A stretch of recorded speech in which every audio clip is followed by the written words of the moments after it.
Olá, muito boa tarde. Eu sou o Guilherme Mendes, aqui comigo está o Marcelo Borba. Nós viemos aqui hoje, depois de uma grande maratona, conseguimos trazer para esse momento um conteúdo muito especial para os produtores rurais aqui da nossa região do Vale do Araguaia. Nós sabemos que os produtores rurais ralam todos os dias para conseguir colocar comida na nossa mesa. Então, essa palestra é um presente que a gente traz de volta para o produtor, para retribuir tudo o que ele faz para continuar alimentando o Brasil. Então, nós queremos aqui ajudar o produtor rural, ajudar as famílias brasileiras a como que elas podem continuar sendo prósperas na atividade rural. E para poder se manter próspero, é muito importante com que a família que é dona desse negócio rural saiba passar os negócios de pai para filho, consiga transmitir o seu legado e mantendo o negócio lucrativo, que essa é uma palavra-chave, né? Se não dá dinheiro, o produtor rural não consegue se manter na atividade. Então, o que a gente está trazendo aqui hoje é uma forma de mostrar para o produtor rural como que ele consegue melhorar a cada geração da família dele o negócio e conseguir com que todo esse negócio da fazenda, da família e outras empresas que esse produtor possa ter, consiga carregar o sobrenome dessa família por muitos anos. Então, eu sou o Guilherme Mendes, trabalho com consultoria em agronegócio há 7 anos e vou passar a palavra agora para o meu amigo Marcelo para se apresentar. Boa tarde, pessoal. Então, como o próprio Guilherme já falou, meu nome é Marcelo Borba, sou diretor operacional lá do Grupo Estúdio. A gente vai falar um pouco antes, mais nada, do que o Grupo Estúdio atua e, principalmente, as vantagens que ele traz para o agronegócio brasileiro. Tá? É diversas soluções do agronegócio, tanto reduções de carga tributária, quanto aumento de performance, reduções de custo energético, assim como também manter o legado para a família. Ok? Então, a gente vai iniciar aqui, pessoal. Hoje, falando um pouco do Grupo Estúdio, o Grupo Estúdio é um hub de negócios que tem mais de 14 empresas operacionais. Nós somos sediados lá em Porto Alegre, nós temos mais de 26 anos de mercado, então a gente atua no mercado brasileiro voltado soluções corporativas para as empresas e para pessoas físicas no geral. Tá? A gente tem soluções tanto na parte tributária, societária, financeira, jurídica, bancária, reduções de custos energéticos, entre outros. E aqui um pouco das imagens. Nossa sede tem mais de 3.000 metros quadrados de área. Nós temos mais de 200 especialistas no total, 70 especialistas por cada área de fato tributária e também societária. Temos mais de 250 colaboradores e já atendemos mais de 20.000 clientes espalhados pelo Brasil hoje. Muito bom. Pessoal, agora trazer uma informação aqui que é interessante, talvez vocês não saibam ainda. Todo mundo aqui conhece ou tem um amigo ou alguém da família que passou por um processo difícil do inventário. Depois, quando a gente perde um ente querido da nossa família, tem um processo muito doloroso que a família precisa passar. E junto a isso tem toda a burocracia do nosso mundo moderno. Cartório, nós temos fórum, nós temos impostos, nós temos prefeitura, nós temos que averbar documentos e toda uma complicação. Hoje, a cada 10 famílias no Brasil, 9 passam por esse processo complicado de ter que fazer a sucessão de forma compulsória, vamos assim dizer, que é por meio da forma tradicional, convencional do inventariado. Quando as famílias brasileiras passam por esse processo, e principalmente quando é o produtor rural que passa por essa situação, acaba que se perde muito desse negócio, que poderia ser uma grande empresa ao longo dos anos, ele acaba se dilapidando, se perdendo. Então, quando a gente fala de planejamento sucessório e proteção desse patrimônio com ferramentas como uma holding, a gente quer diminuir todos os problemas que esse produtor rural possa ter, fazendo antecipação do planejamento em vida, para que ele consiga se proteger dessa carga tributária abusiva e garantir uma passagem de bastão, ainda em vida, de maneira tranquila, calma, confortável. O melhor momento para se fazer isso é quando a família vive em paz, que esse momento é agora. E ainda assim nós temos 9 a cada 10 famílias que não tiveram a oportunidade de ter acesso a essa informação. Então agora o Marcelo vai nos explicar um pouquinho dessa ferramenta que pode ser agregada dentro do negócio da família do produtor rural, que é a holding, e como que ela consegue ajudar nesse planejamento sucessório. Perfeito, Guilherme. Uma das coisas que a gente sempre trata, o produtor rural, ele sempre quer manter o legado e não quer dilapidar o patrimônio. E a partir do momento que ele não se antecipa, ele não se planeja, muitas das vezes a gente tem uma dilapidação no patrimônio em torno do inventário. O que quer dizer isso? Quer dizer que o produtor rural deixa todas as suas terras ainda declaradas no imposto de renda da pessoa física, vem a faltar e, consequentemente, quando a família passa pelo processo de inventário, que é burocrático, é custoso, é demorado, muitas das vezes perde-se 20% desse patrimônio. Então, é como se você falasse o seguinte, só você está deixando 80% dos patrimônios para as futuras gerações. Então, se antecipando, a partir do momento que você constitui uma hold, você consegue fazer essa passagem do bastão, essa sucessão antecipada, e sem ter um custo, sem ter um aumento elevado desses custos. Tá? Aqui a gente mostra um pouco da onde se deu origem a palavra to hold. Ela vem lá do verbo do inglês, guardar, gerir, organizar. E no nosso ordenamento brasileiro, já faz um bom tempo que já tem as questões das holdings. Hoje, mais necessariamente nos últimos 20 anos, ela se tem um pouco mais de conhecimento, mas ela se deu origem lá na Lei 6404 de 1976, a Lei das Sociedades Anônimas. Então não é algo recente, já tem mais de 47 anos de existência. Mais de 20 anos para cá, se tornou mais popular nas questões das holdings patrimoniais, holdings organizacionais de negócios e também as holdings que são voltadas para cuidar do patrimônio e manter o legado da família. Boa. Essa parte da holding é interessante por causa do seguinte. Todo mundo, hoje, consome produtos de holdings. Por exemplo, quando você vai ao banco sacar um dinheiro na caixa eletrônica, esse banco faz parte de uma holding. Quando você compra um produto de uma prateleira do supermercado que vem de uma grande distribuidora, esse produto também vem de uma holding. Mas o que acontece? Como a gente é acostumado a ver muito nos telejornais, as holdings parecem ser coisas de outro mundo, só de corporações internacionais, coisas muito grandes. E às vezes parece inacessível para a gente. E essa que é a parte interessante. Apesar de estar 40 anos no mercado, as holdings são disponíveis para todo mundo.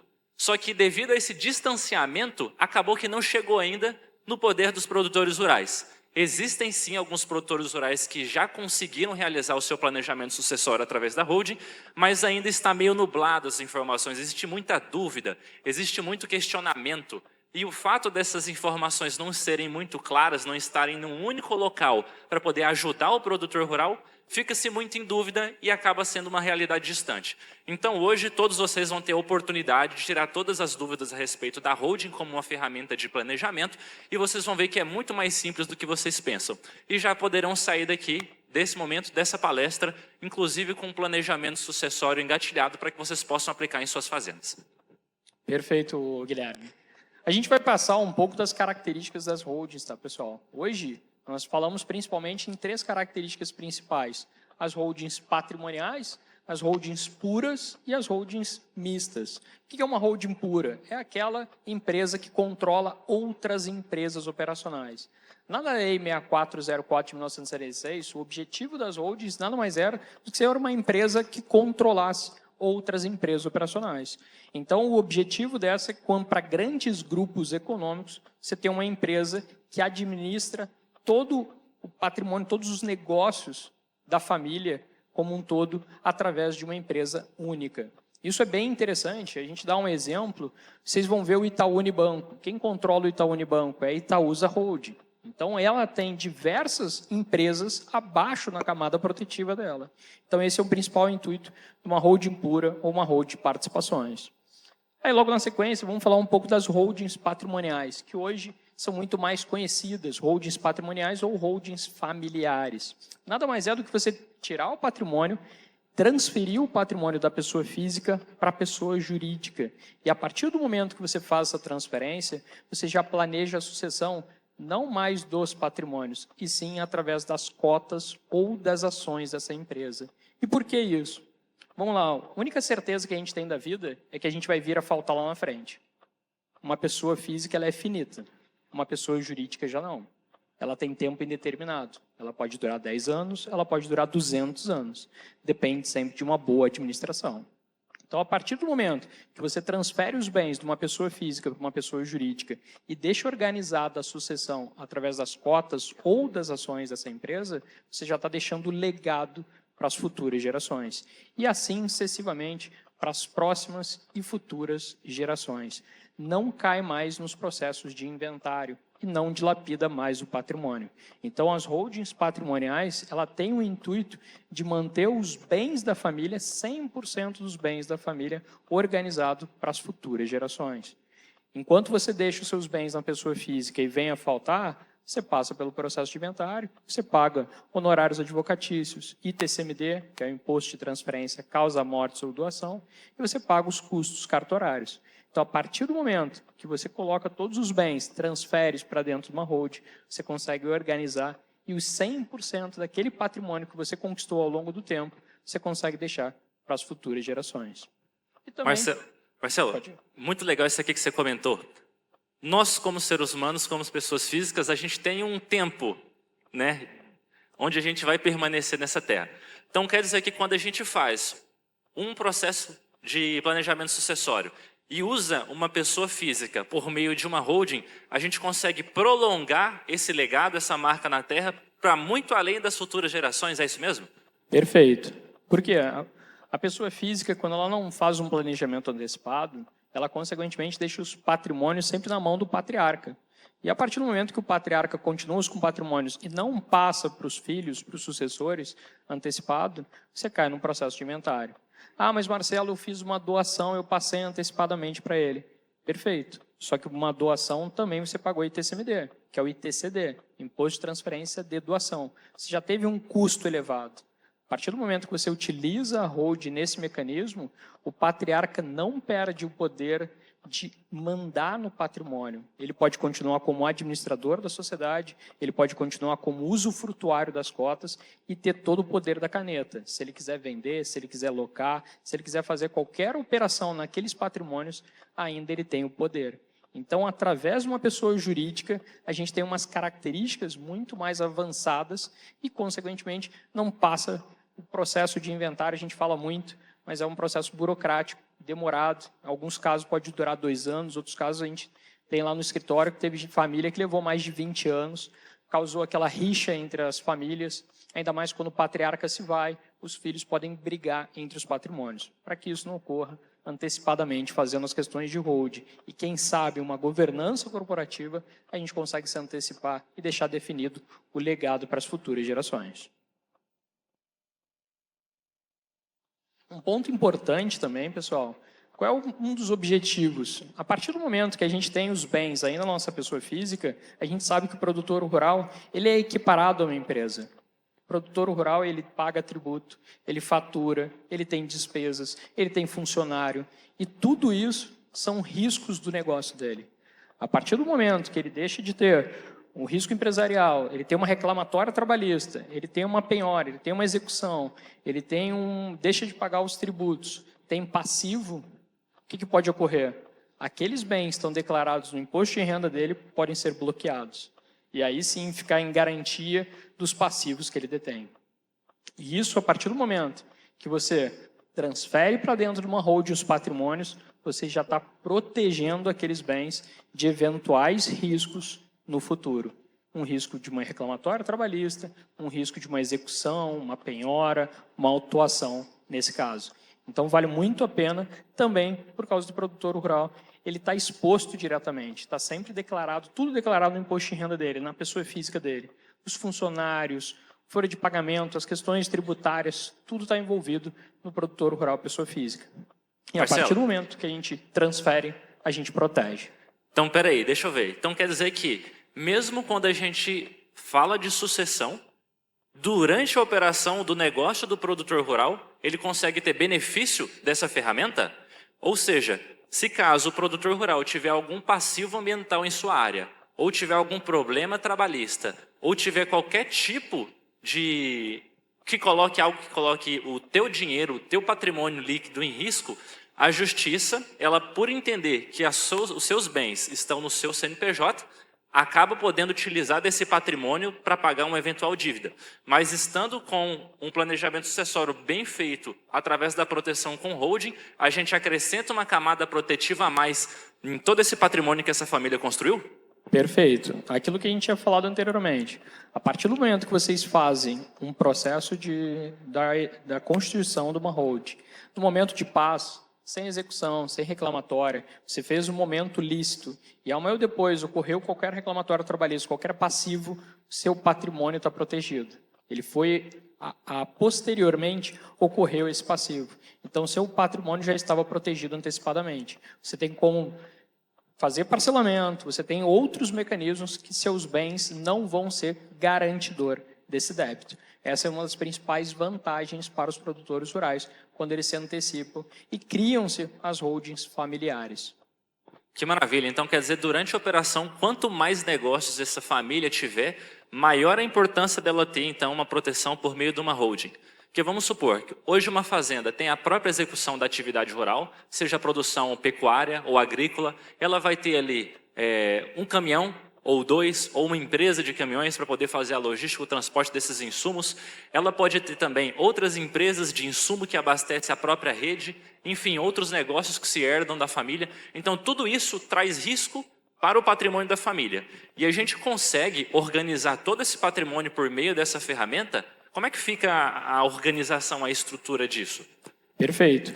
Tem algumas formas de se fazer atividade rural, produtor rural. Depois a gente vai dar uma olhada num dos slides que a gente passa. Ou você pode fazer atividade rural por dentro da empresa, você pode fazer atividade rural na pessoa física, mas organizar os patrimônios na pessoa jurídica, através de um contrato de comodato. Você pode fazer a parceria rural, ter tanto na pessoa física atividade, quanto na pessoa jurídica atividade rural, ter mais benefícios para o produtor, ou até mesmo um produtor rural que já tem uma certa idade, não quer mais atuar na terra, quer arrendar a terra, fica mais barato por dentro de uma pessoa jurídica do que ter o arrendamento pela pessoa física. A gente vai dar uma analisada logo na sequência sobre esse caminho.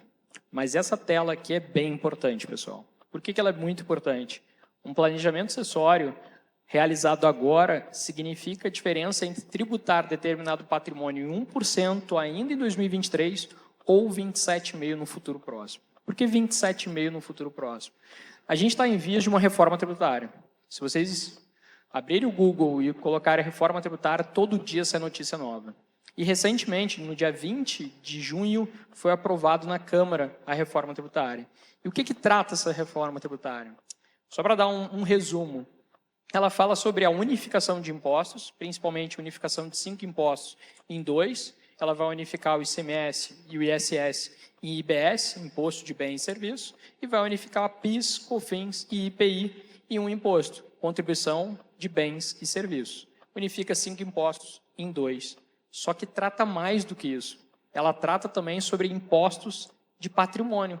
Ela trata sobre IPTU, ela trata sobre PVA e ela trata também sobre ITCMD. Aí que está um detalhe crucial. Quando ela fala sobre ITCMD, que é o Imposto de Transferência, Causa Mortes ou Doação, a gente tem a tendência que vai ter uma majoração de carga tributária. Então é isso que a gente quer evitar. Lá no início da reforma tributária, foi-se falado uma alíquota de até 27,5%. E por que uma alíquota de até 27,5%? É aí, tabela progressiva do imposto de renda. E a partir do momento, nas últimas notícias, estão se falando já uma alíquota de teto de 20%. Ainda ela está na CCJ, na Constituição, a Comissão de Constituição e Justiça do Senado. Ela tem diversas emendas, elas foram acrescentadas no texto da Câmara, mas uma delas não sai em vigor, que é o ITCMD. Então, para isso, a gente tem que se antecipar. Hoje, o que é o ITCMD? É um imposto estadual. Você paga de 4% a 8%, dependendo do estado.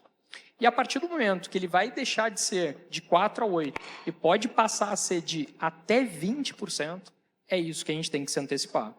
Então, essa reforma tributária, que se entrar em vigor ainda em 2023, fala-se dia 4 de outubro vai ser a votação no Senado. Então, se ela passar dia 4 de outubro no Senado, consequentemente, ela vai ter que voltar para a Câmara, porque está tendo algumas alterações no texto. Se ela passar na Câmara até o final de outubro e for sancionada em novembro, dia 1º de 2024, ela entra em vigor. Alguns reflexos começam em 2026, outros reflexos começam já em 2024. E um deles é o ITCMD. Então, se você já pensa em doar ou fazer algo nesse sentido, faça antecipadamente ou crie sua holding patrimonial, que é o melhor intuito de manter o legado da família, porque lá na frente o custo pode ser bem elevado. Por isso que essa tela é bem importante, pessoal. Legal, inclusive, por que, né, que surgiu essa questão da reforma tributária? A gente sempre esperou uma reforma trabalhista, reforma tributária, várias reformas, mas para poder diminuir o peso sobre as costas do cidadão brasileiro. Só que, na verdade, a reforma vem e ela não muda nada para quem é o contribuinte e para quem produz. Ela só melhora o sistema de arrecadação do próprio Estado. É isso que acontece. Então, como nós tivemos um excesso de gastos, que é o conhecido arcabouço fiscal, o governo precisou encontrar um método de conseguir colocar mais dinheiro nos cofres públicos. E quem paga a conta é quem produz. Então, por isso que foi projetado dentro dessa reforma tributária que a gente imagina que pode vir a acontecer uma tributação sobre a produção agrícola de acordo com a tabela progressiva do imposto de renda. Ou seja, o produtor rural hoje ele pode ter o patrimônio tributado dele de acordo com a tabela progressiva. Por isso que a gente fala em 27,5%. E o mais interessante é que dentro do texto da reforma tributária, ele não é claro sobre qual que é a porcentagem ou qual que é o valor que vai ser cobrado. Então fica em aberto para que as nossas autoridades simplesmente decidam da noite para o dia o quanto você vai ter que pagar. Então, por isso que é muito importante os produtores rurais saírem na frente e tomarem a decisão de se proteger. Porque, independente do que ser aprovado, o produtor rural pode ter a condição de se defender. Então, a ferramenta de planejamento por meio de uma holding, ela traz essa segurança e esse equilíbrio financeiro para dentro da fazenda. Uma das notícias principais, e por que entrou a parte do ITCMD nessa reforma tributária, tá, pessoal? Aquele dado ali bem importante, aquela notícia ali, ó, o Banco Interamericano e o Fundo Monetário Internacional debatem a tributação de grandes fortunas na reforma tributária. Isso aconteceu dia 30 de maio de 2023. O que acontece? Essa reforma tributária, PEC 45/2019, ela já tem um texto desde 2019. E ela tratava principalmente sobre unificação de impostos sobre consumo. Apenas isso. E aí, consequentemente, depois dessa reunião do Banco Interamericano de Desenvolvimento e o Fundo Monetário Internacional, que fizeram um evento com o nosso ministro da Fazenda, Fernando Haddad, depois disso, veio-se no texto a questão do ITCMD. E por quê? Lá, hoje, o Brasil é um país participante, convidado da OCDE. Ele não é um país participante, ele é só convidado, ele não é um país membro. A partir do momento, desde 2021, o Brasil já tenta ser membro da OCDE. E a partir do momento que a gente tentou lá atrás e a gente foi recusado, um dos votos foi da França, a gente foi recusado por algumas cargas tributárias. E aí a tendência, eles falaram o seguinte, olha, o Brasil tem que se regularizar. O Brasil tem uma sopinha de letrinha que a gente tem nas tributações, IPI, ICMS, ISS, Imposto de Renda Pessoa Jurídica, Contribuição Social, e aí vai letrinha à vontade. E aí, no primeiro momento, se falaram o seguinte, não, vamos fazer uma unificação dos impostos, vamos fazer uma reforma tributária. Só que em nenhum momento essa reforma tributária baixa a carga tributária. Muito pelo contrário, para o produtor rural, pelo que se entende, pelo que se foi passado na Câmara, a tendência é que a carga tributária para o produtor rural aumente e não baixe. Então, isso é um ponto a ser detalhado agora no Senado. Imagina-se hoje uma carga tributária aproximadamente 10% para o produtor rural, quando se fala numa projeção de ter 25%, 60% de redução, chegando-se a 10%.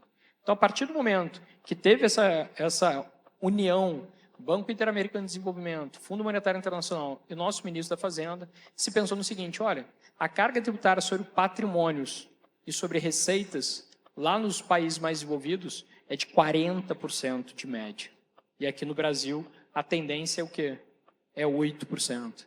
E 27% sobre receitas, que é a tabela progressiva do imposto de renda. A partir disso, se pensou o quê? Olha, dá para se majorar. Sobre patrimônios, dá para se majorar. Então, daí que veio o sentido do ITCMD ser elevado. Passar de 4 a 8, que é hoje, para quem sabe, de 20 ou 27,5%. E um dos pontos que trata bastante está lá, ó, determina a progressividade do ITCMD, heranças e doações. Quando a gente pensa em tabela progressiva, a gente lembra da tabela progressiva no imposto de renda. Então, por isso que se fala muito até 27,5%.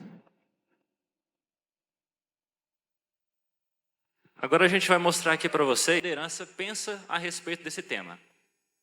Que ele sente. Vamos ouvir. Vamos escrever uma teoria do que o ser humano precisa para sobreviver. Exatamente. Precisa de um carro? Tá bom, ele vai ter um carro. Precisa de uma casa na praia? Vai ter uma casa na praia. Precisa de, sabe, uma casa de campo? Ele vai ter uma casa de campo. Ele precisa de 3 pares de sapato? Chega uma hora que ele não precisa mais, então não pode acumular dinheiro. Exatamente. Tem que o cara vai guardar 130 bilhões de dólares para ele? Para fazer o quê? Quando ele morrer? Deixar um bando de parasitas, que são muitos herdeiros que nunca trabalharam, que vão ficar com o resto do dinheiro? E o povo está passando fome? Vejam bem aí. Se você... Veja bem, hein, pessoal? Veja bem. Então, a sopa de letrinhas que o Marcelo trouxe aqui. A gente pode citar mais algumas, né? ITBI, IPVA, IPTU, ITCMD, Lula, tem 4 também, letrinhas, né? Então, a gente tem um grande desafio aí pela frente. E olha só um minutinho, volta aqui. Essa notícia aqui, o que ela quer dizer com tributação de grandes fortunas? O que é grande fortuna para o governo? Vamos começar por aí. Se vocês mandarem um Google, entrarem no Ministério da Fazenda para ver sobre reforma tributária, vai ter uma página enorme no site, falando assim, o que é mito, o que é fake e o que é verdade da reforma tributária. E tem bem bonito assim, estampado no site. Aumentar a carga tributária é fake, não é verdade. Será? Quando a gente pega o texto da reforma tributária e vai olhar na íntegra, sabe o que está escrito lá dentro? Vejamos. Mitos e verdades.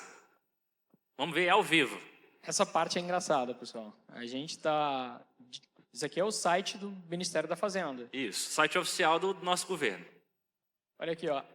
A reforma tributária vai aumentar a carga tributária. Aí no texto ele diz, o texto aprovado pela Câmara dos Deputados determina que durante o período de transição, as alíquotas dos novos tributos serão definidas e revisadas anualmente pelo Senado Federal, com vistas a manter a carga tributária atual sobre consumo. Consumo, a tendência é que não se aumente. Exato. Só que, o que falaram a respeito daquilo que já foi produzido e construído? Aqui, esconderam da gente e falou lá que é fake, botou um xizinho, é falso que vai aumentar a carga tributária. Da mesma forma como hoje a gente paga uma série de impostos anuais para manter o nosso carro, a nossa casa, a nossa fazenda e outras coisas que a gente possui, o governo determina no texto que qualquer pessoa que tenha 10 milhões de reais ou mais no seu patrimônio, ele vai ter que pagar um imposto anual para a manutenção desse patrimônio. Em outras palavras, quer dizer que qualquer pedacinho de terra que você tem, que hoje facilmente passa os 10 milhões de reais, você vai ser punido por você ter trabalhado e ter construído o seu patrimônio e os negócios da família. E aí, é justo isso? Vocês trabalharem, construir tudo que vocês fizeram com muito suor, com muito esforço, trabalhar para poder garantir que a sua família seja recompensada e próspera pelas futuras gerações, e simplesmente numa canetada você agora vai ser penalizado por você ser um membro produtivo e pagar toda essa brincadeira? É isso. Então, na propaganda é uma coisa, na realidade, o produtor é que está pagando o preço. Então, essas informações é muito importante vocês terem agora e conscientes que 2023 é o ano da família brasileira conseguir tomar um posicionamento para proteger o seu patrimônio. Fazer um planejamento sucessório. Agora, em vida, de forma antecipada, garante essa proteção, certo? Então, isso aqui é uma curiosidade para vocês verem. Bota só um pouquinho mais para baixo aqui. Um pouquinho mais? Aqui. Não, um pouquinho mais. Aqui. Olha o que vem no texto ali. A gente só vai levar alguns pontos que é interessante. a reforma tributária vai beneficiar os mais ricos, aí ele começa no texto, muito pelo contrário, e dá um ponto.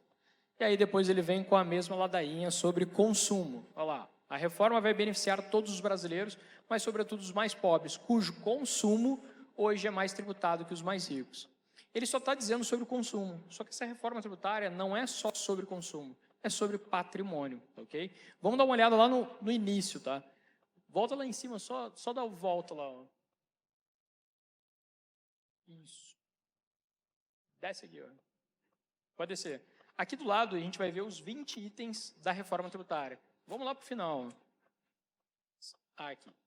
Olha o que diz o 18. Amplia a base de incidência do IPVA. IPVA não é sobre consumo. IPVA nada mais é do que sobre patrimônio. Um bem é um patrimônio. Vai aumentar. Permite atualização periódica da base de cálculo de IPTU. IPTU não é sobre consumo, é sobre patrimônio. Patrimônio imobilizado. E assegura a progressividade do ITCMD. ITCMD, mais uma vez, é sobre patrimônio, não é sobre consumo. Então, a partir do momento que ele diz lá no Mitos e Verdades que sobre consumo não vai ter aumento, a tendência é que a carga tributária no todo sobre o consumo não terá aumento. Então, você vai ter aumento de alguns setores da economia e alguns outros setores da economia, principalmente indústrias, vão ter reduções de carga tributária. Mas, no todo, a tendência é que fique igual.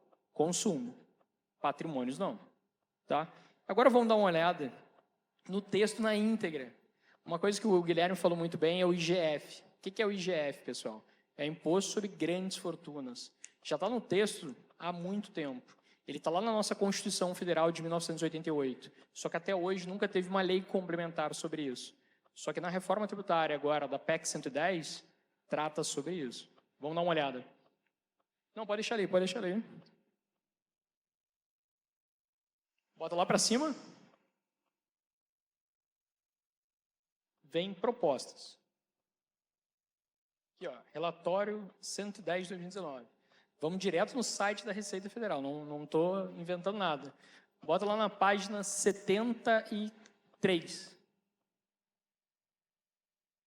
Aumenta um pouco o texto ali. Pode descer. Pode descer. Vamos começar aqui, ó. Aqui. Um pouquinho mais para cima ali. Se tu olhar no item 1, ó, olha o que diz o item 1. Uma das coisas que já vem sendo falada há muito tempo. Ó.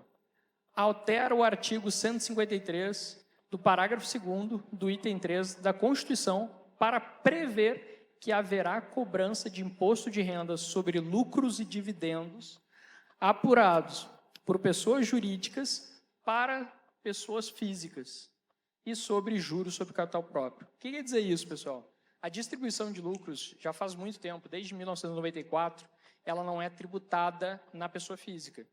Você tem uma empresa, você tem um agronegócio, consequentemente, quando você vai fazer, pagou todos os impostos na pessoa jurídica, vai fazer a distribuição de lucros, é isento. Essa reforma tributária quer taxar a distribuição de lucros, deixar de ser isento e passar a ser tributado. Um dos pontos. Vocês lembram do projeto de lei 2337 de 2021? Não é muito antigo, é um pouco recente. É da época do Guedes, também falava sobre isso. E era uma taxa de 15% sobre distribuição de lucros. Imagina que essa mesma vai ser a taxa na distribuição de lucros, de pessoa jurídica para pessoa física. E a partir do momento, o que ele diz ali no texto? Olha só. A partir do momento que eu distribuo dividendos de pessoas jurídicas para pessoas físicas, se eu tiver uma holding que controla uma outra empresa operacional, eu estou distribuindo de pessoa jurídica para outra pessoa jurídica. Não estou distribuindo de pessoa jurídica para pessoa física. Não vou ter tributação. Então, mais um motivo das holdings, nesse caso, holdings de participações, serem controladoras de outras empresas operacionais. Marcelo, não, peraí, deixa eu entender que isso aqui é muito importante então. Então, o produtor rural ou qualquer cidadão brasileiro que hoje tem um próprio negócio, tem uma empresa, a empresa dele já paga uma série de impostos e já tem o imposto de renda daquela pessoa jurídica.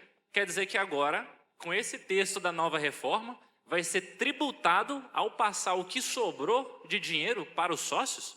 É isso que você está me falando? É isso que a gente está lendo aqui? É isso, vai ser tributado Caramba. em 15% a mais. Olha só, hein? Então, a forma da gente conseguir fugir disso é, já que o texto está propondo dividendos distribuídos da pessoa jurídica para a pessoa física, ou seja, eu como empresário, a empresa vai me passar o que eu mereço, eu vou ser tributado. Então, uma forma da gente conseguir se proteger disso é, eu constituindo uma forma de holding dentro do meu negócio, em que a minha empresa operacional, que seja a minha empresa de caminhão, a minha empresa de insumo, a minha fábrica de ração, e ela vai passar essa receita, esse dividendo, para a minha holding. Então não entra no meu bolso, entra na minha holding, que por acaso ela é minha. Então eu consigo me proteger dessa tributação. Pois Perfeito. bem, então a gente, olha só, quantos benefícios a gente já conseguiu aqui. Evitar pagamento de altas cargas tributárias na transferência desse patrimônio para os herdeiros, porque a gente evita inventário. Nós conseguimos reduzir a carga tributária na hora de operacionalizar as nossas empresas, porque uma vez que a gente tem isso estruturado, a gestão da nossa empresa fica melhor. Por consequência, a gente aumenta a margem de lucro do nosso negócio sem necessariamente ter que mexer na operação, simplesmente mexendo na parte de governança. E por último, quer dizer que a gente já fica blindado esse problema da reforma tributária. Caramba, ó, já até aqui já foram no mínimo 3 bons motivos para o produtor rural começar a fazer o seu planejamento sucessório agora de forma antecipada, utilizando as holdings como ferramenta.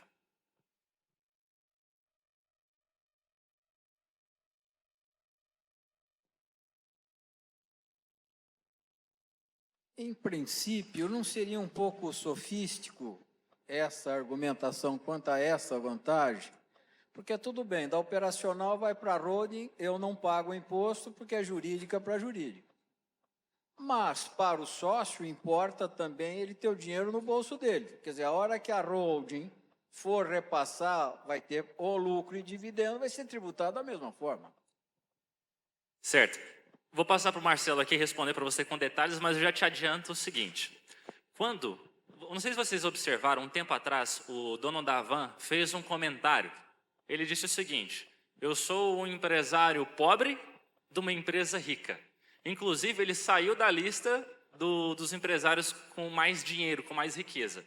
E isso é muito importante, porque existem meios legais do sócio, do dono dessa empresa, conseguir usufruir do resultado que ele gerou nessa empresa, mas sem necessariamente passar toda a receita para a pessoa física. Daí o Marcelo vai trazer alguns detalhes a mais para você. Quer ver? Essa pergunta é bem interessante. Vamos lá, vamos pensar o seguinte. Se eu tenho uma holding patrimonial que detém todos os meus patrimônios, quem é que tem que pagar o IPVA? Quem é que tem que pagar o IPTU? É a holding. Quem tem que pagar a conta de luz? Conta de condomínio, luz, telefone, água, tudo é a holding, não mais a pessoa física. A partir do momento que eu tenho uma empresa que controla uma outra empresa operacional, uma holding de participações, fiz a distribuição de lucros, para que eu vou distribuir ao sócio uma receita para ser tributada? O que a gente está falando pela essa reforma tributária? A tendência é que as pessoas físicas se tornem PJs e não circule mais dinheiro pela sua pessoa física. Ah, mas Marcelo, eu preciso de um recurso mínimo para a minha pessoa física. O que você vai ter ainda na sua pessoa física? Escola do filho, tu vai ter um restaurante no final de semana, algo nesse sentido. Porque a maioria dos seus bens vão estar dentro das suas empresas. E quem detém aquele patrimônio é quem tem que arcar com esses custos, não mais a tua pessoa física. Então, por isso, uma fala bem importante do Luciano Hang, dono da Van, ele fala o seguinte, eu sou empresário pobre de uma empresa rica, porque a maioria das empresas dele que detém todo o patrimônio, não é mais a pessoa física dele. Então, a partir do momento que eu não preciso mais transferir, e outra questão importante, nas reformas, ele fala de um mínimo de R$20 mil por mês é isento, mais que isso seria tributado.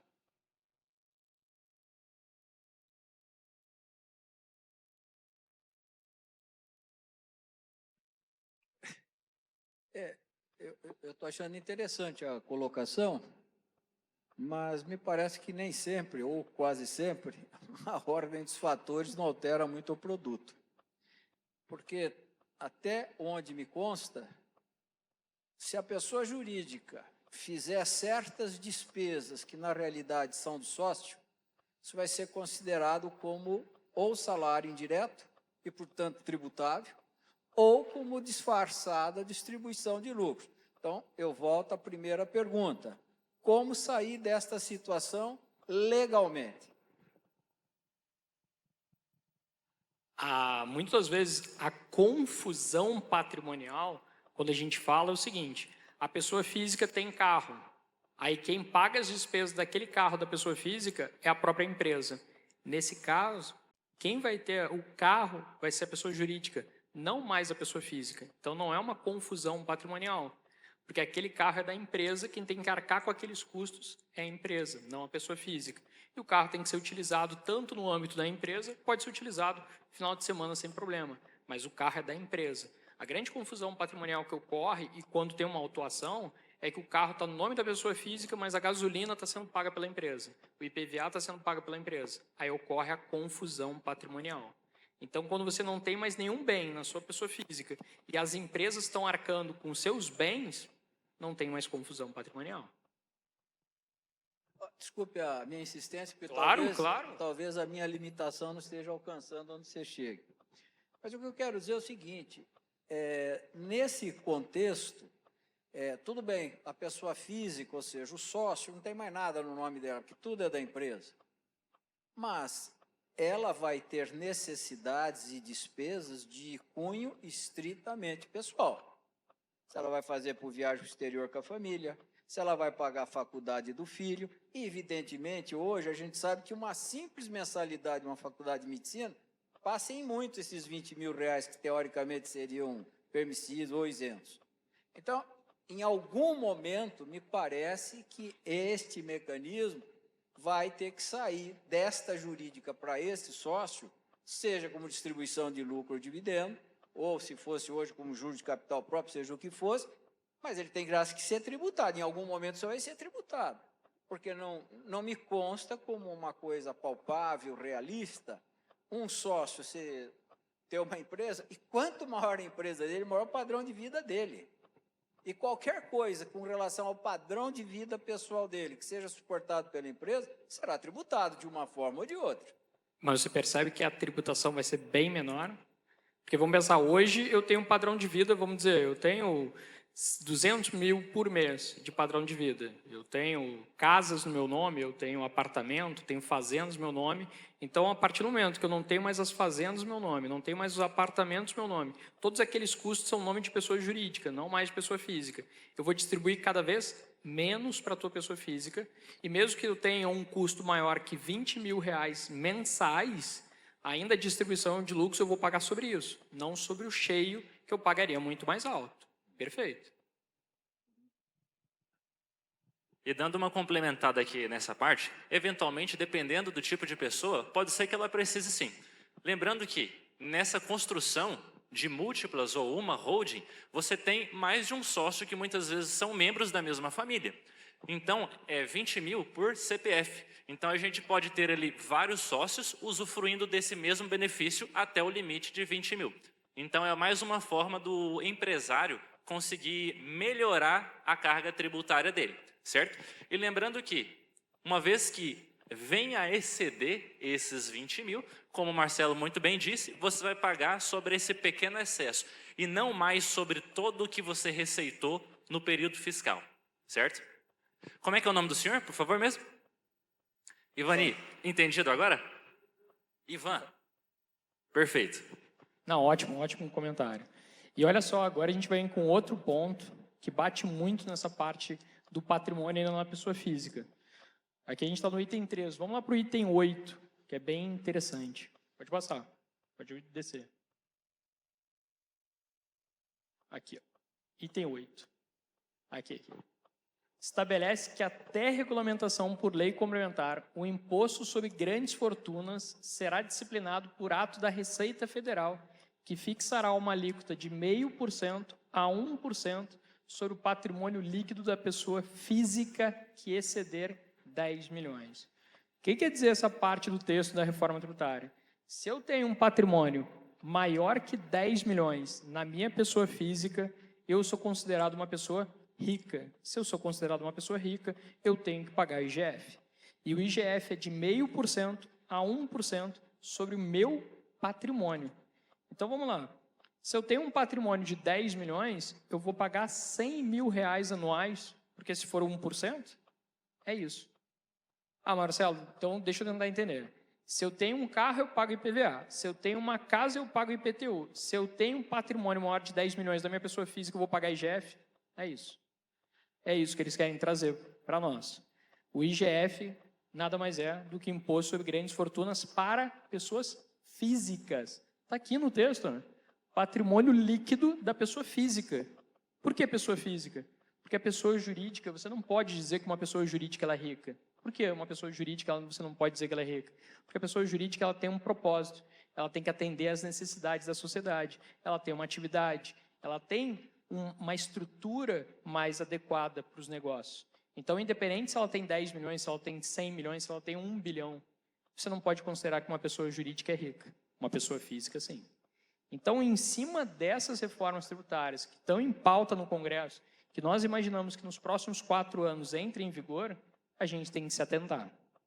Então, isso aqui é muito importante, porque ele trata diretamente sobre pessoa física. Então, se tu tiver investimentos e tu tiver patrimônio na pessoa física, somou mais de 10 milhões, paga IGF. Então, é isso que a gente quer tentar evitar, pessoal. A partir do momento que a gente consegue pegar os patrimônios, transferir para uma pessoa jurídica e os patrimônios não estão mais na pessoa física, a gente evita um elevado custo lá na frente.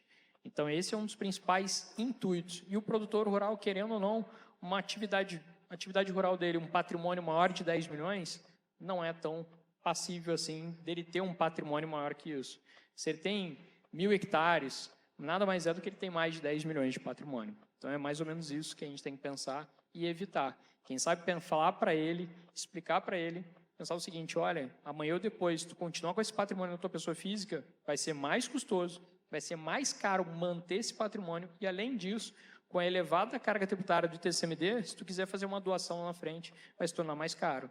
Porque não transfere para uma pessoa jurídica, protege esse teu patrimônio, reduz a carga tributária de IGF, de TCMD e já faz uma sucessão organizada antecipadamente. Por isso que é muito importante a gente estar prevendo essas questões dessa reforma tributária que está em pauta. Marcelo, vamos analisar então aqui na prática o que isso significa.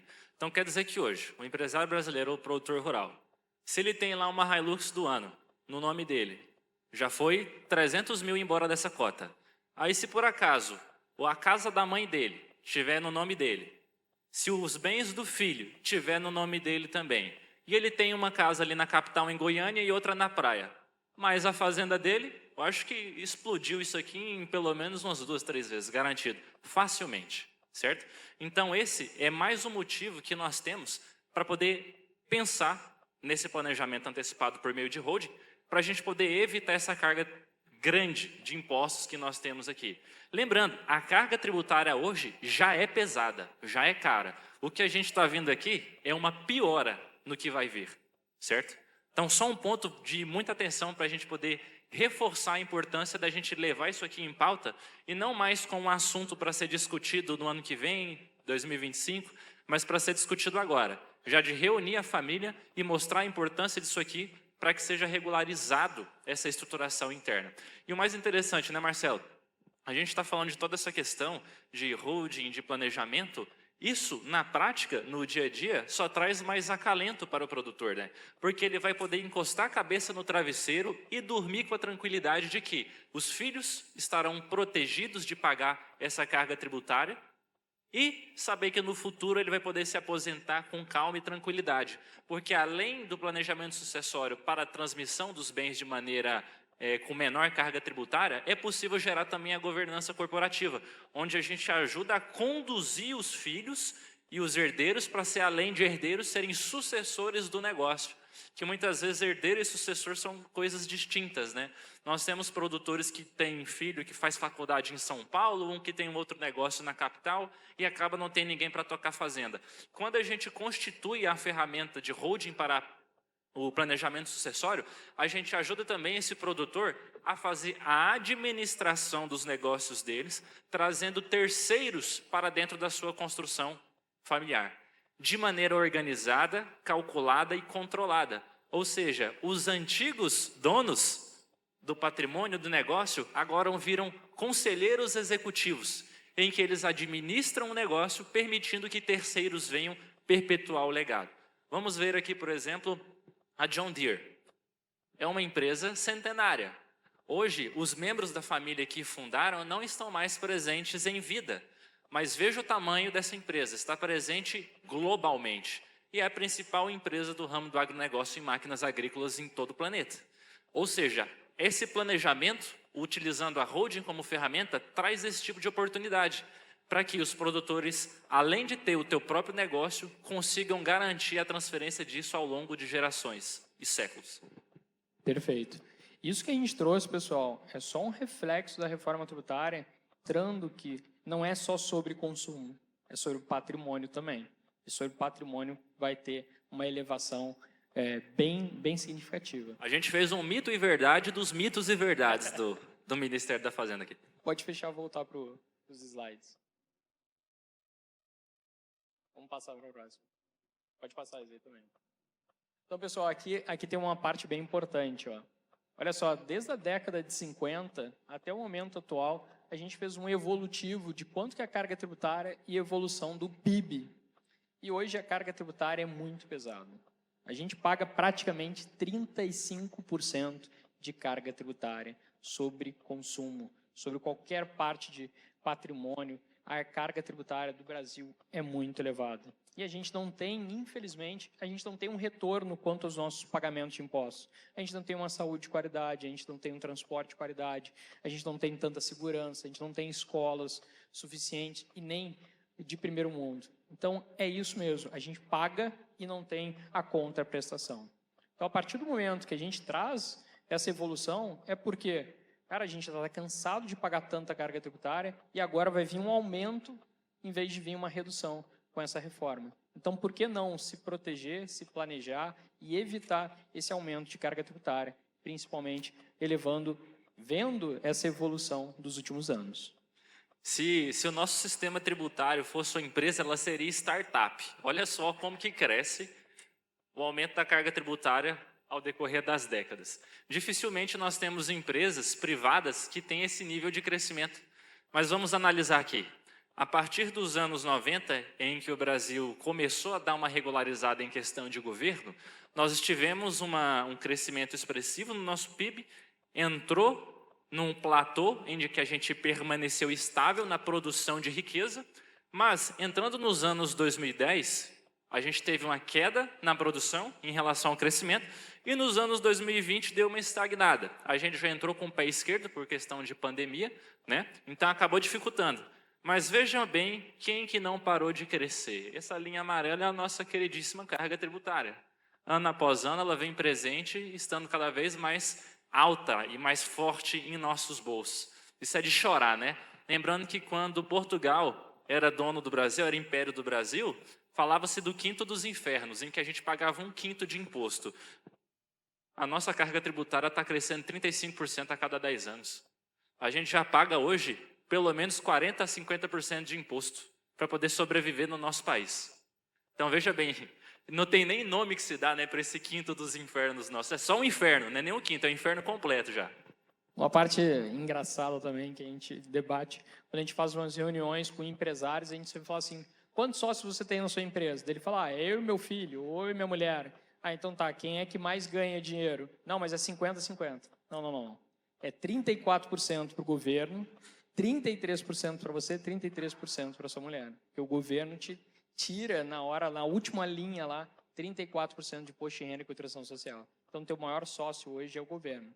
Depois vem teus sócios normais. E mesmo dando prejuízo, ele está lucrando. Ele nunca deixa de receber. Pode passar. Então, pessoal, isso aqui é uma parte bem importante que eu tinha falado anteriormente, sobre a exploração da atividade. Muitas vezes o produtor rural nos pergunta, Marcelo, se eu fizer então a questão da hold, transferir meus patrimônios da pessoa física para a pessoa jurídica, como fica a minha exploração da minha atividade rural? Aí eu sempre falo, depende. Por que depende? Vou depender de você, como você vai desejar fazer a sua atividade rural. Primeiro caso, produtor rural pessoa física, vamos pelo menos esclarecer um pouco antes. Produtor rural pessoa física, ele só tem 2 mecanismos a serem adotados. Ou é livro caixa, receitas e despesas sobre a lucratividade paga-se 27,5%, ou então ele se utiliza da presunção dos 20% sobre o faturamento e aí paga 27,5%. Uma alíquota efetiva de 5,5% chega na cabeça. Só que aí está.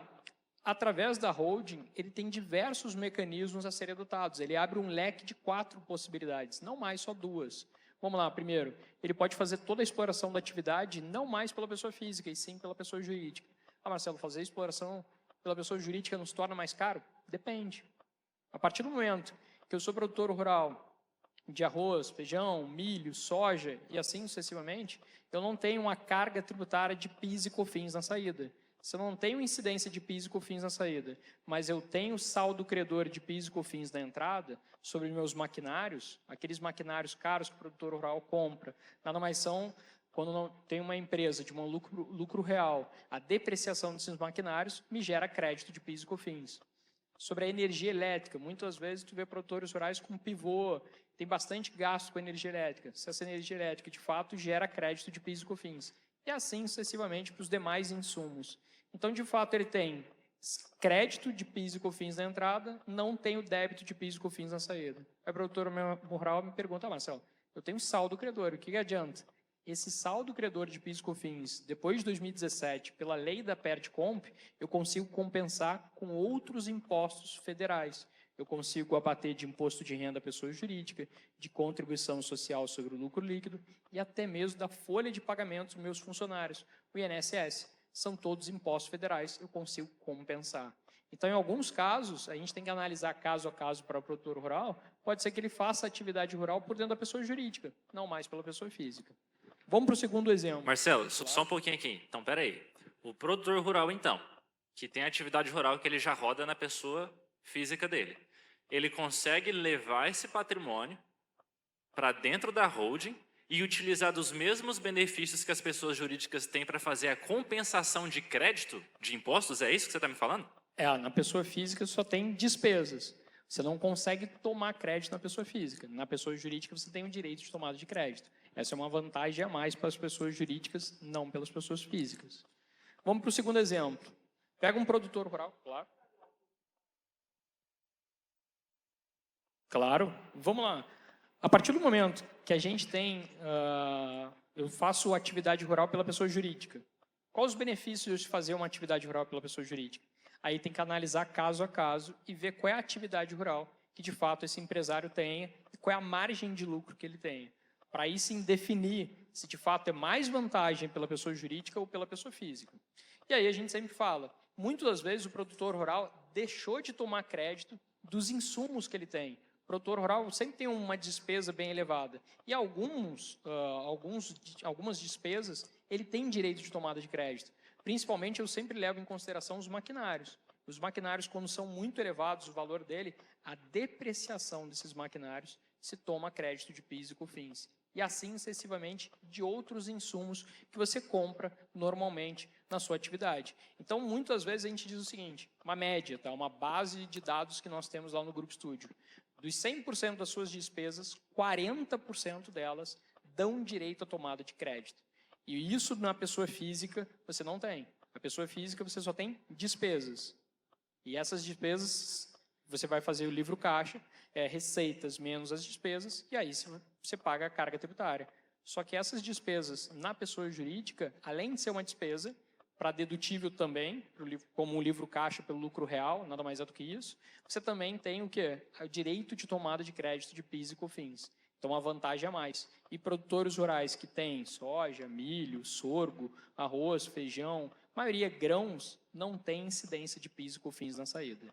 Não tendo incidência de PIS e COFINS na saída, quais são os tributos que ele vai pagar principalmente? É imposto de renda e contribuição social.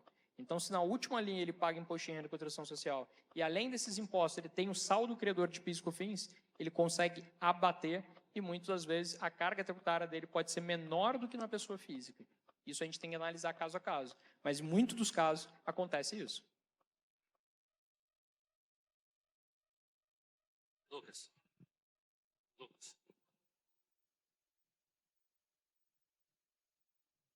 Mas no caso do produtor, como pessoa física, principalmente se ele estiver numa fase de ampliação, de investimentos do negócio dele, e ele está no sistema caixa, evidentemente, ele vai terminar o ano, de repente, com um resultado negativo. Negativo, perfeito. E ele, como pessoa física, perante o imposto de renda, ele pode levar esse resultado negativo para frente, compensando, inclusive, se for o caso, com lucro em anos seguintes, ou até mesmo quando da venda do imóvel, compensar aquilo que virou benfeitoria e tudo mais. Agora, na pessoa jurídica, se ela tiver prejuízo, ela morre aquele ano com prejuízo, ela não tem como carregar o que me consta para o ano seguinte. 30% dos seus prejuízos pode ser carregados para o mês, para o trimestre subsequente, para abatimento de imposto de renda e contribuição social. Sim, mas limitado ao trimestre seguinte, né? Perfeito. Eu estou tendo assim a perspectiva anual da empresa, né, ou da atividade. Quer dizer, mesmo assim, numa fase de investimentos apreciáveis em termos de valor, ainda assim a jurídica é mais vantajosa do que a atividade como física? Não. Quando você, de fato, tem saldo credor, saldo de prejuízo acumulado na pessoa física, aí a gente cai no segundo modelo. Volta ali, Lucas, só para... Aí você cai no segundo modelo. O que é o segundo modelo? Você transfere todos os seus patrimônios para a pessoa jurídica, faz um contrato de comodato para a sua pessoa física e continua exercendo a atividade rural na pessoa física. Por quê? Você tem saldo de prejuízo acumulado. Você consegue compensar no ano subsequente. Então, a sua atividade rural continua sendo exercida na pessoa física, mas os seus patrimônios estão protegidos na pessoa jurídica. Entendeu? Então, você continua a atividade rural na pessoa física. É esse mecanismo. Dá para se utilizar o contrato de comodato. Por isso que eu digo, sempre tem uma alternativa para o produtor rural. Independente se ele tem saldo de prejuízo acumulado, a holding ajuda ele, nesse caso, para proteger os patrimônios. A atividade rural vai continuar sendo exercida na pessoa física. Tá. No caso, por exemplo, da pessoa física ter a propriedade rural, é mais interessante que ela busque como holding uma empresa holding pura, tradicional, ou para uma agropecuária? Depende. Por que eu estou perguntando isso? Porque se existe a história de o ITBI ter a imunidade tributária quando você não passa para uma empresa que não tenha preponderantemente uma atividade imobiliária, né? Hoje se discute se o arrendamento de uma terra seria preponderantemente imobiliário ou contratual, obrigacional. Hoje é considerado como imobiliário. O arrendamento rural. Isso. Tá. Então, no caso, para evitar isso, seria melhor fazer a incorporação direto numa agropecuária e não numa sociedade em holding? Pode-se fazer numa holding também. Aí eu vou cair em outro caso, a parceria rural. Por quê? A parceria rural nada mais é do que eu fazer atividade pela pessoa física e fazer atividade rural pela pessoa jurídica. Não é atividade preponderantemente imobiliária, porque eu estou exercendo atividade na pessoa jurídica e na pessoa física. E mesmo assim eu tenho como transferir esse bem para dentro da pessoa jurídica e sem pagar o ITBI, pela imunidade lá do artigo 156 da Constituição Federal. Então sempre tem possibilidades para o produtor rural. Eu pergunto isso porque a gente realmente tem muito interesse em evoluir nisso, né? Claro. E o que a gente vai se convencendo de que criar holding é como estabelecer uma ponte, entre aspas, para o paraíso fiscal, né? Porque você, teoricamente, vai ficar menos tributado em vários sentidos. Ocorre que, hoje, parece que se criou um pedágio muito alto nesse processo, que é justamente o ITBI, né? Porque as prefeituras também, na sua respectiva sanha tributária, elas não estão considerando o valor do imposto de renda declarado para fins de ITBI. Elas estão até reconhecendo a imunidade até o valor que está declarado, mas o que estiver além disso, para o valor de mercado, elas querem tributar. Perfeito. Então, parece que muitas vezes esse obstáculo, esse custo é que está dificultando a implantação mais maciçamente das holdings. Hoje eu posso dizer que 90% dos meus clientes eu consigo a imunidade de ITBI de forma administrativa. Por quê? Aí vai um pouco de quem está fazendo a questão da holding para o senhor ou para um produtor rural. Vai muito da expertise de caso a caso. Exemplo, Já tem decisões, a gente tem até slide falando sobre o ITBI, e a gente vai falar logo na sequência. Tem 3 casos principais sobre o ITBI. Primeiro, o artigo 156 da Constituição Federal prevê imunidade e não diz se é sobre o valor venal ou se é sobre o valor total do bem. Diz imunidade na transferência. Sim. Pessoa física para pessoa jurídica dentro do capital social. Base legal, perfeito. Segundo caso, tema 796 do STF, que aí as prefeituras têm uma deturpação da informação. Eles não sabem interpretar texto. Qual é o erro da decisão do tema 796? Passa até os slides que a gente já tem logo na sequência. Pode passar um pouquinho? Pode passar?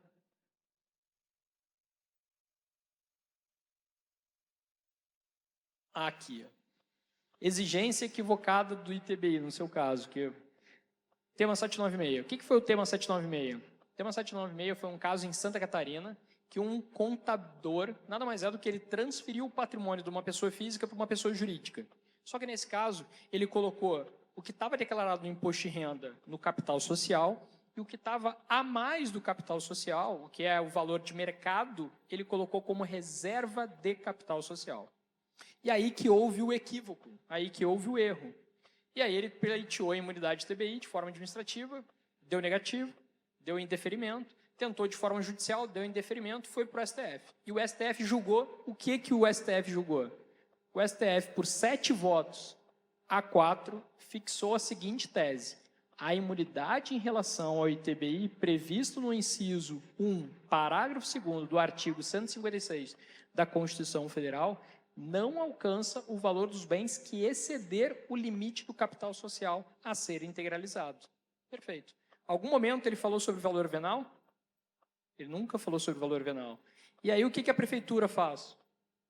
É de extrema importância reforçar que em nenhum momento foi mencionado qualquer pretensão do município em exigir o ITBI sobre a diferença entre valor venal e valor atribuído do imóvel. É um erro das prefeituras cobrar o ITBI sobre o valor venal. E por que isso? Mais detalhado. Passa o próximo slide. Teve uma decisão mais recente, que essa aqui poucos conhecem na parte tributária, na parte societária, que trabalham com hold, que nada mais é do STJ, repercussão repetitiva, de março de 2022. O que ele diz no primeiro ato lá? Ó? A base de cálculo do ITBI é o valor do imóvel transmitido em condições normais de mercado. Uma integralização, que é a transferência de um patrimônio da pessoa física para a pessoa jurídica, é uma forma normal de mercado. Uma integralização é algo normal. Então, por que eu tenho que ser cobrado pelo valor, se lá no artigo 156 da Constituição Federal prevê que é imune? E olha o que diz no item 3. O município não pode arbitrar previamente a base de cálculo do ITBI em respaldo em valor de referência por ele estabelecido de forma unilateral.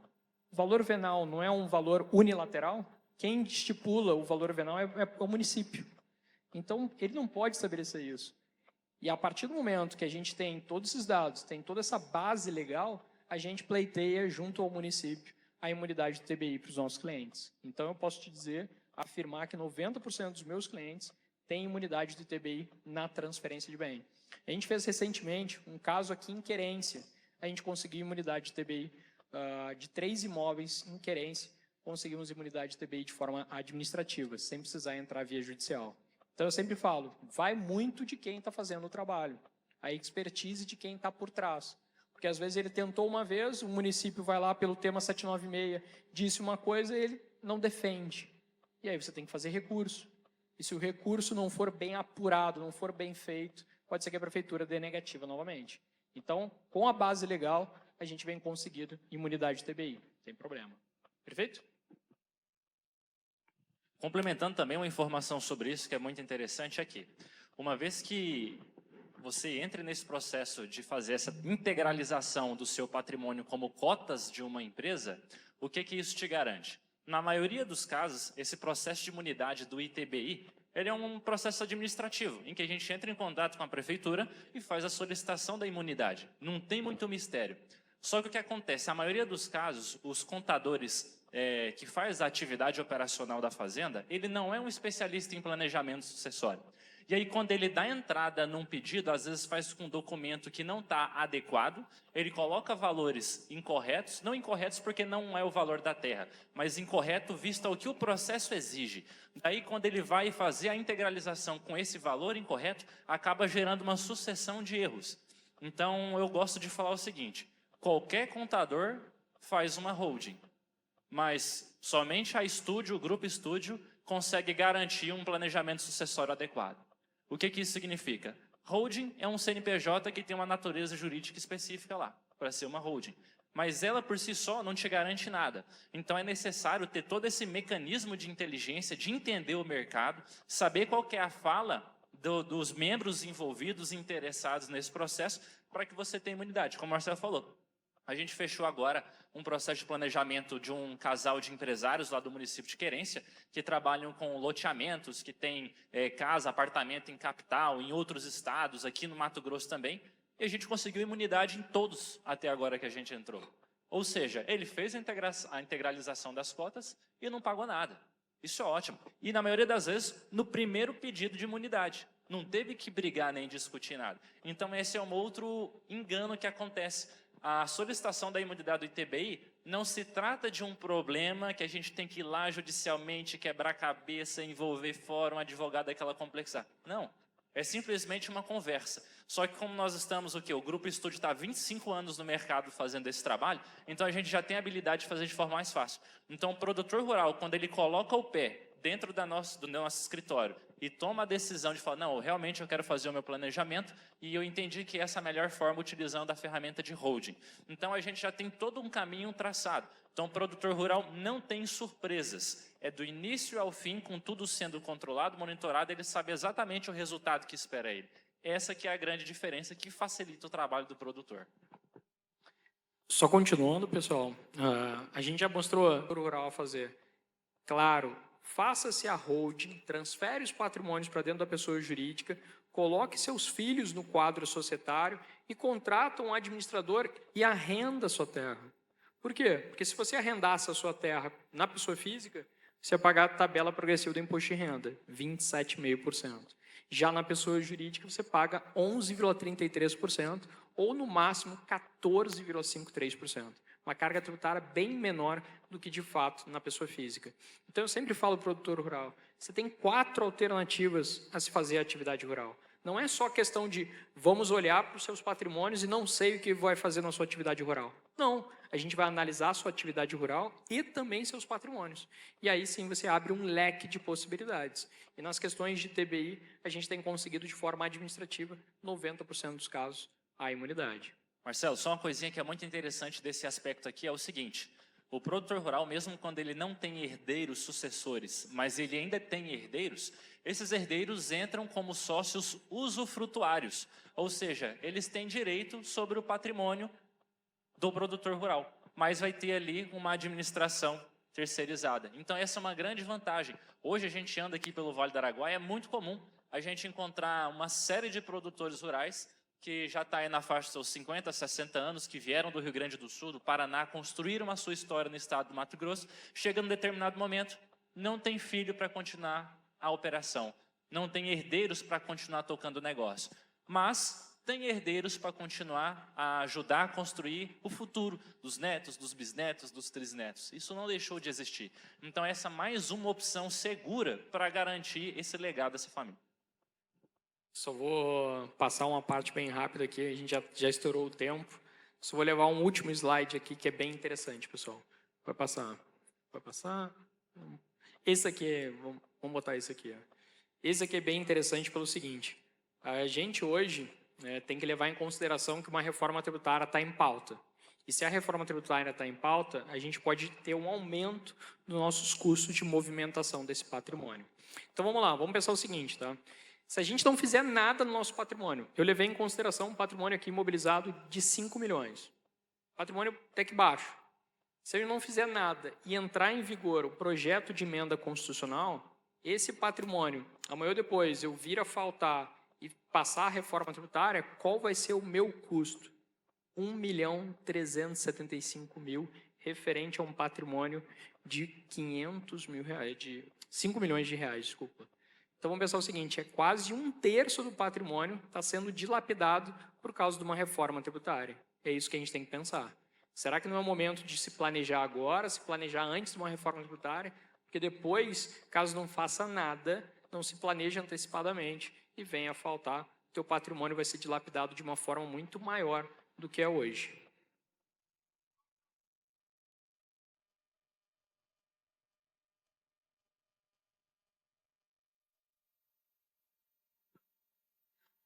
Boa pergunta. Como a gente estava respondendo aqui, muitas vezes quais são os custos nessas transferências? É o ITBI, que pode vir a ser cobrado, mas de diversas formas, dependendo, se não tiver atividade preponderantemente imobiliária, a gente consegue fazer a economia para o cliente, não pagar esse tributo. Então, de fato, quais são os custos? É cartorários, é o custo de honorários para se fazer esse trabalho das questões da holding e, principalmente, a constituição de uma empresa e a contabilidade dessa empresa, que nada mais é uma holding, é uma empresa, tem que ter um contador especializado para fazer esse trabalho. Mas é muito mais barato do que passar por um processo de inventário. Resumidinho aqui então, Marcelo. Junta comercial, contador, cartório, e é isso. O ITBI a gente consegue imunidade, na maioria dos casos. Legal. Então é mais ou menos isso. E olha só que interessante aqui, ó, só para poder finalizar esse assunto, que é de extrema importância. Quando a gente faz essa avaliação de comparação de custos para poder fazer a sucessão ou transmissão desse patrimônio, nós temos o primeiro caso aqui, que é da PEC com a reforma tributária, certo? Vamos analisar o seguinte, tá claro, vocês já viram que a reforma é um problema na vida do produtor ou de quem produz. Agora, vamos desconsiderar a PEC. Fala, não, mas todo mundo, quando a gente fala da questão da reforma, mas o Senado vai ver, não vai deixar autorizar, não vai passar o texto. Tudo bem, vamos considerar que não exista a reforma tributária, mas ela existe, ela é real e vocês viram o tamanho dela. Mas vamos supor que não fosse um problema. A forma tradicional de fazer a transmissão desses bens por meio de inventário, nessa simulação aqui, ela é cerca de R$1 milhão.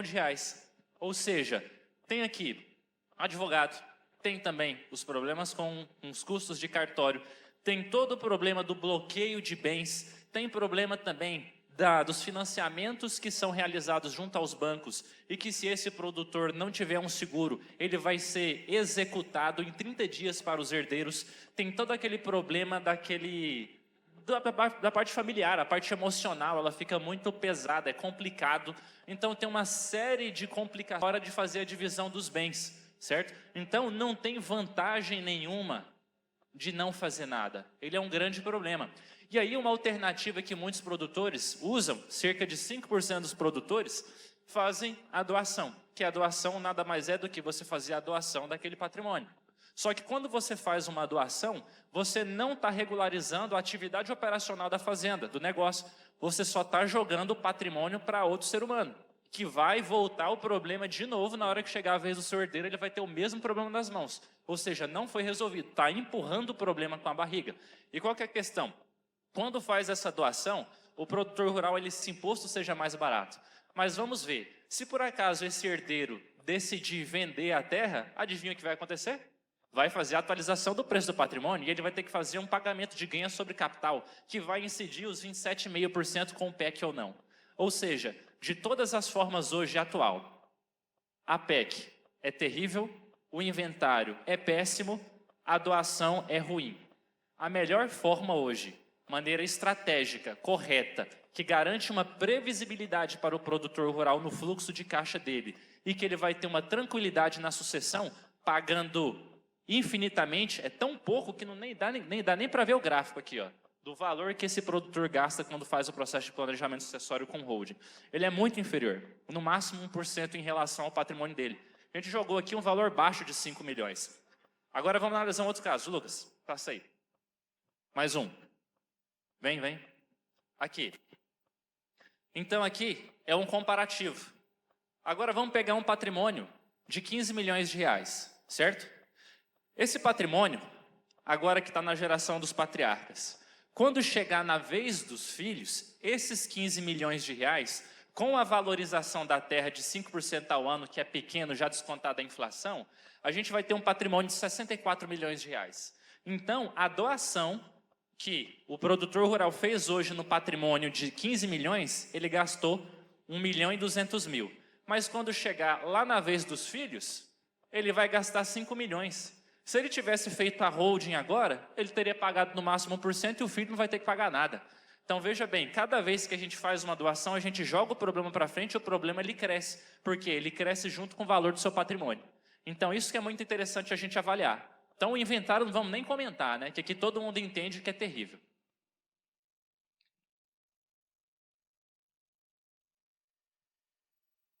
Perfeito. O que acontece esse 1%? Muitas das vezes a gente vai levar em consideração o ITBI, né? Na transferência. Por que a gente fala 1% e não 2% ou 3% que é o valor do ITBI? Quando você transfere os bens e quando você faz de forma correta, você consegue a economia do ITBI. Então, aqueles 2% pode se tornar zerado. Só que aí você tem a questão dos honorários, tem questão de contabilidade e tal. Pode chegar até 1% do valor do patrimônio. É mais ou menos isso. Mas tu evita 8% de doação, o teto do TCMD, tu evita o 20% do inventário, que o inventário, além de ser burocrático, demorado, custoso, pode se levar 3, 10 anos, você evitou 20% de lapidação e uma reforma tributária, 27,5%. Lembrando o seguinte, hein, Marcelo? Que como você está fazendo de forma antecipada, é programável. Você decide como vai pagar, é parcelado, tem parceiros, enfim. Agora, quando você entra em algum desses outros casos, tem um oficial de justiça batendo na sua porta, obrigando a pagar tudo isso de uma vez. Essa que é a diferença. Pessoal, já está chegando, chegou no fim do prazo, finalizou já. Eu vou pedir para a gente poder acabar já agora. Já para ir lá para o último estado, só para poder, slide, para mostrar uma coisa para vocês aqui. Pode avançar, pode ir. Aqui, ó. Esse é um caso de um produtor rural, que inclusive o Marcelo vai fazer um trabalho e ele conseguiu uma economia gigante nessa transferência, que é um caso. Existem dezenas de produtores que nós já atendemos e conseguimos garantir esse resultado. Então, só para finalizar, gostaria de agradecer a presença de todos vocês. Passou muito mais rápido do que a gente pensou no nosso tempo aqui, mas a gente conseguiu trazer um pouquinho de informação para vocês, então só agradecer. A gente espera que tenha colocado uma sementinha de informação para que isso floresça e vocês consigam juntar com a família de vocês para poder tomar a decisão certa, tá bom? Para conseguir fazer esse processo de planejamento sucessório. E também para avisar que a gente vai continuar aqui no parque, os produtores rurais ou pessoas, empresários dessa cidade, vocês que estão aqui presentes, que tiverem mais dúvidas, querem fazer algum tipo de simulação para o teu patrimônio, para os teus negócios da sua família, a gente vai estar aqui à disposição para poder tirar as dúvidas de vocês. Tem uma salinha bem aqui do lado, a gente vai estar ali para poder receber vocês e conversar e tirar mais detalhes no particular, tá bom? Boa tarde a todos. Meu nome é Livingstone. Eu gostaria de fazer uma pergunta, não sei se é coerente a pergunta, mas assim, qual as precauções que você tomaria para você não cair num conto de fada, né? Uma hold, por exemplo, você achar que está fazendo um bom negócio e de repente você está tomando um prejuízo ou até mesmo sendo enganado. Ótimo. Bom, nesse caso, acho que é fundamental, quem for fazer um planejamento sucessório, ele tem um parceiro confiável, com experiência e que saiba o que está fazendo. Esse é o primeiro ponto. A gente está lidando aqui com uma vida inteira de trabalho de uma família. Então, tudo isso tem que ser extremamente cauteloso. Então, primeira coisa, busca um parceiro, um fornecedor que vai atender você e sua família e que vai desenhar o planejamento de acordo com as suas necessidades. Lembrando que um planejamento sucessório e hold não é um produto de prateleira que todo mundo vai no mercado e pega igual para todo mundo. Cada negócio, cada família, ele é particular e exige uma atenção e um tratamento particular. Então, como sugestão de um parceiro qualificado para poder fazer esse atendimento para vocês, somos nós mesmos, que somos da empresa Estúdio Agro, junto com o Grupo Estúdio, já fazendo esse trabalho há muitos anos aqui, inclusive entrando agora no Vale do Araguaia. Uma questão bem importante também é o seguinte, a gente vê diversos produtores rurais, ele fala assim, pô, os honorários do meu contador ou do meu advogado de família é mais barato. Só que aí que tá, ele garante que você consiga pleitear a imunidade do TBI, que é um dos custos mais altos. Ele consegue garantir que você vai ter uma economia do ITCMD ou não? Então, o projeto não se analisa só os honorários do advogado, também se analisa o projeto como um todo. Os impostos incidentes nesse processo é o custo mais alto. E quando você faz pagando os honorários baratos, pode ter certeza, lá na frente teu custo vai ser muito mais elevado por causa dos impostos. E isso ele não preveu. Então, muitas vezes, quando a gente vem falando aqui as questões de STF, decisões do STF, decisões do STJ, regulações na Constituição Federal, a gente sabe da nossa expertise. A gente sabe que os nossos honorários não são iguais a um contador de bairro ou um advogado de bairro, isso eu tenho certeza. Mas, de fato, a gente vai trazer a maior economia para a família, isso eu posso garantir ao cliente de forma absoluta. Porque os nossos honorários é uma questão de um custo. Mas o ITBI e o ITCMD, muitas das vezes, na maioria dos casos, eu consigo fazer uma economia bem significativa, o cliente não paga. Então, isso faz total sentido. Pessoal, muito obrigado. Por favor, eu convido quem tiver dúvida, vamos conversar aqui na salinha ao lado, que o outro palestrante já deve estar de cabelo em pé esperando a gente terminar. Muito obrigado pela presença de todos vocês e pela atenção. Um abraço. Agradecemos ao senhor Marcelo Borba e Guilherme Mendes. Convido a todos para um coffee break rapidamente.